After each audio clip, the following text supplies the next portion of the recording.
Hello, welcome to Hart Ranch again and Facebook Live. It might be what you call our first hot day for Facebook Live. Summer is finally here. How's our picture look, producer? Looks pretty good. I'm in the picture. Looks beautiful. Am I going to be able to hit? Yeah, you're good. Okay, you can see a ball if I put it there.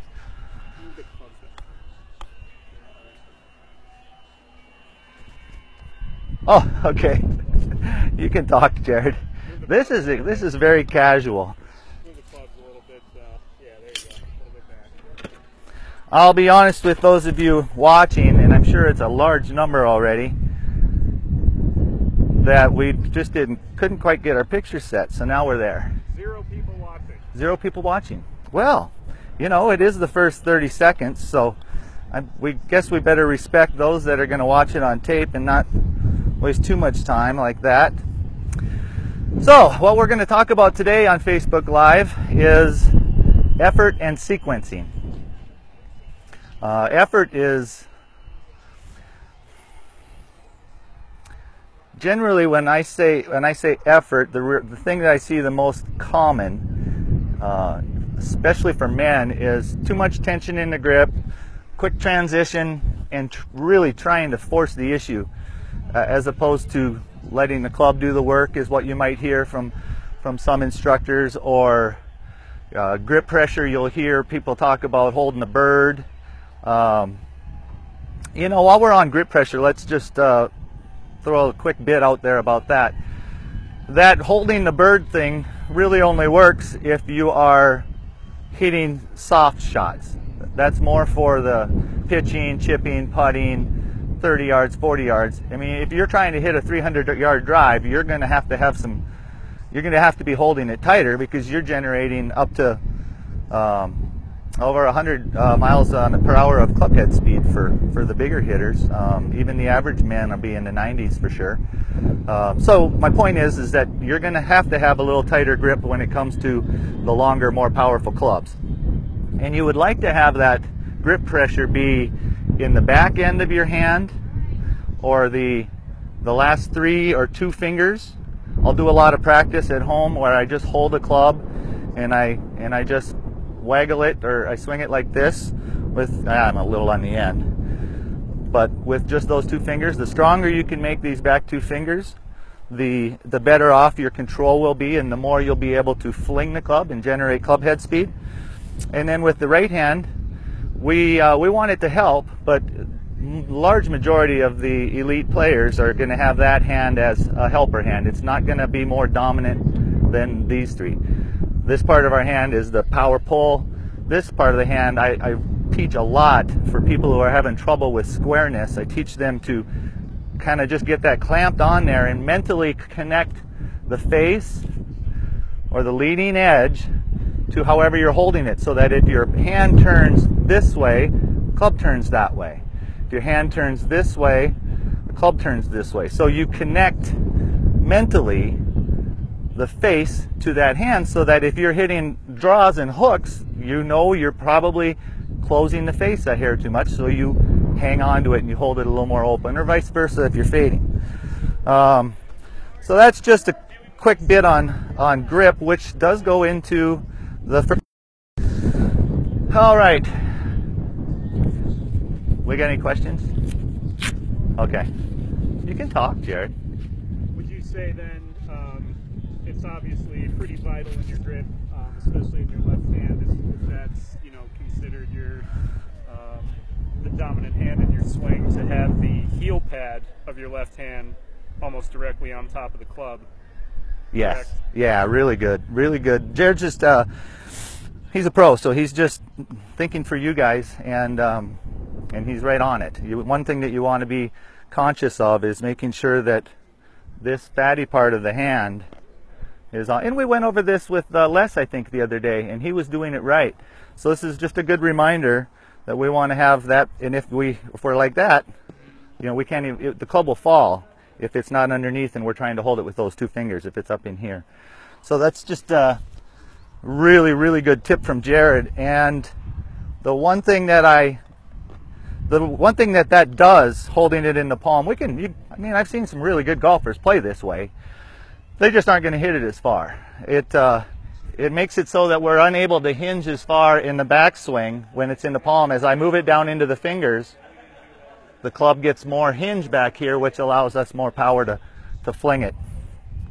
I would say, as well with your suggestion on grip pressure, you made a really good point as far as oftentimes I think, and I've had it in my own swing where my grip has been too loose.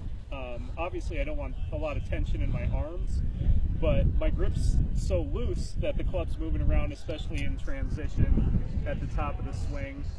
I think you might have pointed it out one time where you almost want to be able to hit, say, 3 to 5 shots in a row without changing your grip at all.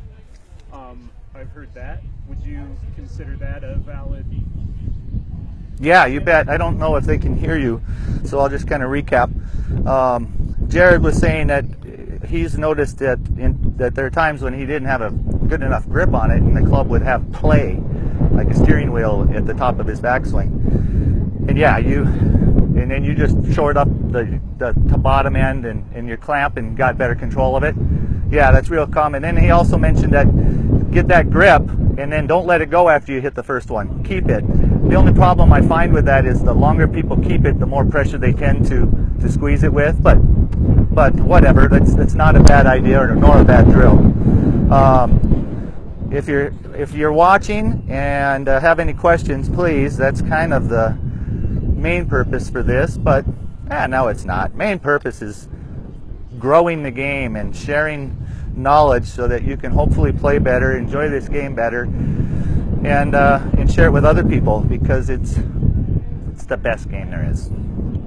I'm a little biased. Okay, so effort and sequencing are our two topics that we want to discuss. Should I move back a little for you, Jay? No, you're good. Okay. And the first one, effort level, is really quite simple.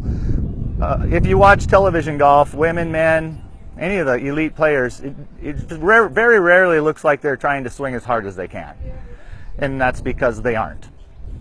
But in a lot of my lessons, I get people who are trying to max out that power and they're swinging as hard as they can, and they go over that threshold of control. So there's a threshold of control and there's a threshold of maximum power.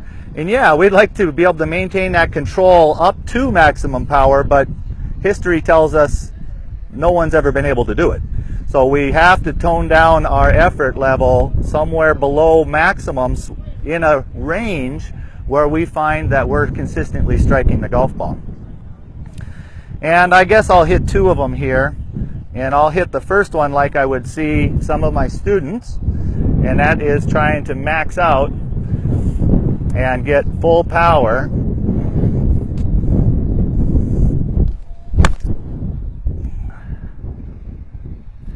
That's pretty much full power for me. And then I will hit one where I am going to hit what I would do if I were in a tournament, which is when it matters the most to try and hit a good golf shot. And the amount of effort that I would give it would be somewhere in this range.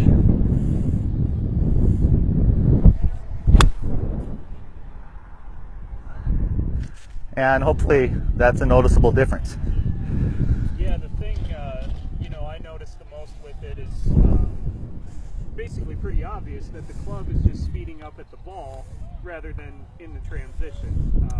Okay, good. Jared points out that he sees that the big difference is that the full effort swing is quick here and tight, and the lower effort swing doesn't have that, and then as a result, he's saying he sees more speed in the follow-through. Right. And he's right on the money. That's exactly what we're going for. So that's effort. Any questions on effort, Jared? Not as of yet, but we'd certainly like some. I guess it's kind of self-explanatory. It's not really, I don't know what else somebody would ask, but that's why I want it, so then I'd know, I guess. Yeah, no, absolutely. And, obviously Stacy has a very smooth swing. And you notice, he gets a really solid amount of power. I don't think they can hear you, J-Man. Yeah, without soft, and yet that club head is moving with good speed where it matters, where it counts at the ball. Yeah, so let's talk about ways that you can practice. I do want to get into sequencing, but this is just a good little tip for those of you, and I had it yesterday with a lesson. Guy came, and there's just days when we don't have it, and then there's days when we do, which are really fun. But the days you don't have it, how do you find it? How do you fix it? How do you get it going when you get out on the range or on the course and there's a day when you just cannot find any rhythm? And rhythm is a combination of tempo and timing, or what we're talking today, effort and sequencing. They're somewhat synonyms. So what I always recommend is to tone it down as much as you have to, and even to the extent of just hitting some shots where you're just hitting easy shots and trying to find the club face and advance the ball, but really just trying to strike the ball from the center of the face and hit some shots with this amount of effort level. Would you say you're not really feeling any acceleration at all at any point? Jared asked if I'm feeling any acceleration at all at any point, and the answer for me is yes. I want to do what Jared was mentioning earlier, which is slow transition, but I consciously, because it's been my weakness over the years, you'll tend to find people who have aggressive personalities, real go-getters or high-strung people, they're going to get the speed and the follow-through. I'm a bit of the opposite. Pretty laid back, pretty mellow, and I don't. So I've always had to be conscious of that and make an effort to make sure that I speed up. So the answer, Jared, is yes. I am trying to make sure that my transition is slow and relaxed, or what I call separation, finish my backswing before I start my through swing. But then for sure, I am trying to make sure that the club speeds up after I hit the ball. It's just, acceleration is very much a basic law of playing good golf. Right, and as you mentioned, a basic law, one thing I often, we don't see, you go to any driving range and you don't see people really using gravity. If you ask, if you drop an object from the top of a tall building, does the object speed up on the way down? And the answer is yes, it does. Gravity will automatically help you speed up. That's not to say there's no effort at all, but gravity will help the club. Correct me if I'm wrong, but I don't know if they can hear you, Jared. So Jared's just talking about how you might let gravity, and I think what you're meaning is from the transition, feeling gravity have a little bit of a help in creating that speed, right? Yeah, and that's a great tip, especially for pitching. Yeah. Okay, so that's effort. No questions on effort. Sequencing is when I was caddying professionally, it made me realize how big of a deal this is, because the elite players, they've got everything shored up pretty well. I mean, their variances are minimal. What I found was that when their games are off and they're not scoring, the biggest reason is sequencing, or you could call it timing. Sequencing just means, I guess in its purest form, it's from the top of the backswing, how are we going to make this club fling through the ball? How is our body going to make our hands swing, and then our hands make the club swing? So it's very common that you'll have heard through teaching way back when, is that it starts from the ground up. So by that, you would say from here, your feet and knees start first, then your hips, then your torso, then your hands, and it's almost like we're creating, if you're fishing, you're going to take this end first and move it, and then everything else comes after.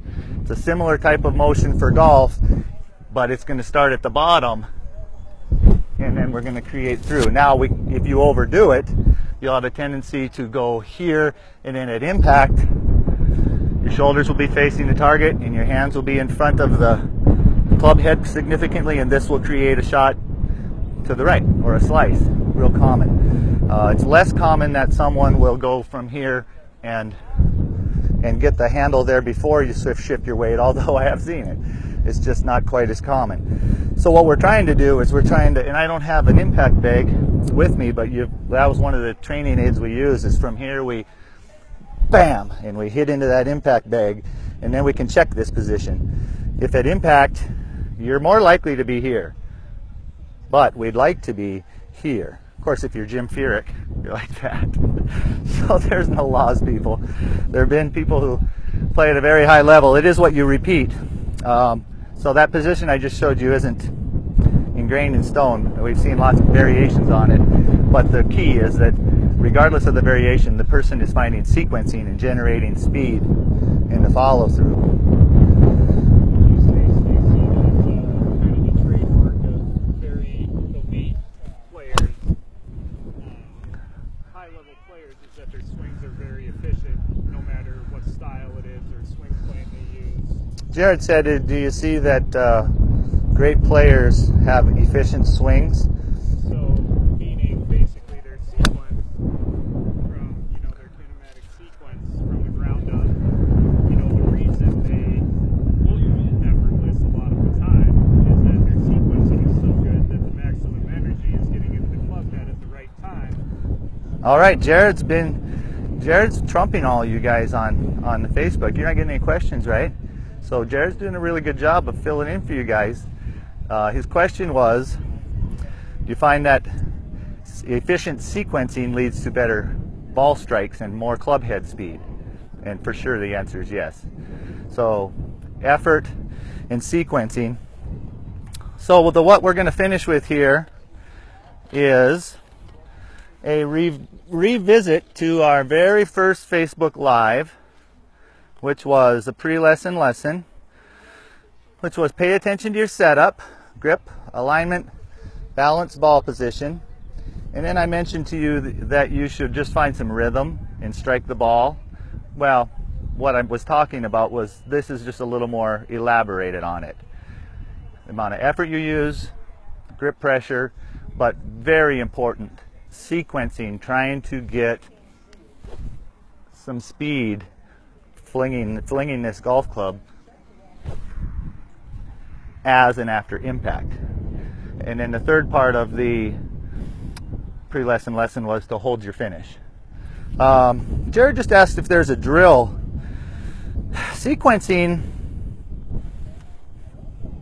there are, but because sequencing includes the entire body, it would almost be a more specific drill. I maybe have drills for your feet and knees, or drills for your hips, or your arms and legs. Jared's just showing me the one where you take a step, which is a good one, to kind of just cheats getting that weight over to the left foot. But it also doesn't allow you to use this left foot and knee like I would want you to. So there's a give and take there. But for sure it's an old and tried one of doing the old baseball step. So I would just recommend more that you just get out on the range. You'll find it. You know it. If you're a golfer already, you know what I'm talking about. You know, you can feel when you get the body and the club flowing and it feels effortless. Now, I'm not saying you'll be able to find it right away, but if you get out on the range and you just work on some short shots where you do get a shoulder turn, but not a big old long swing, just get that club out to your side and then see if you can find some rhythm in the through swing and hold your finish. And I'd be shocked. I've never had anybody who couldn't find it in a lesson by toning it down and eventually realizing that this little shot leads to a slightly bigger one, which leads to a slightly bigger one, but they all have the same rhythm and same acceleration and flow. Would you say elite players are extremely good pitchers of the golf ball, as in from 30 to 60 yards out because of that? Basically, a lot of shorter swings to ingrain a feeling, and then eventually making the swing longer, extremely,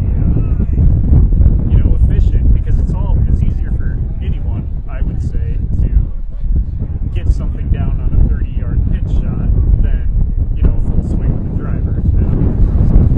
Yeah. Jared asked, and I maybe stood close enough they could hear, but if he sees if elite players are good pitchers, and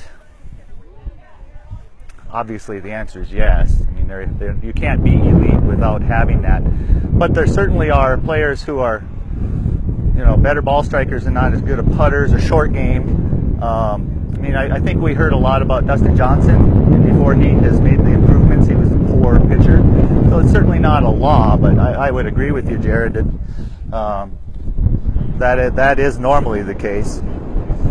So that's it for today, folks. We'll be back again next week, and it's supposed to be nice again. I think we're into summer. Well, not on the calendar, but feels like summer. So thanks for tuning in if you happen to catch us live. If you didn't, thanks for watching the video. Please tune in next week if you have any questions. It doesn't have to be on our topic. I'd just be happy to get some interaction going. I have had good feedback from the people that I've run into that watch it. They said get rid of the coffee cup, so it's gone. But I actually got more talk about the coffee cup than the golf, Jared. Maybe I better bring it back. Anyway, thanks for watching, and we'll see you next week.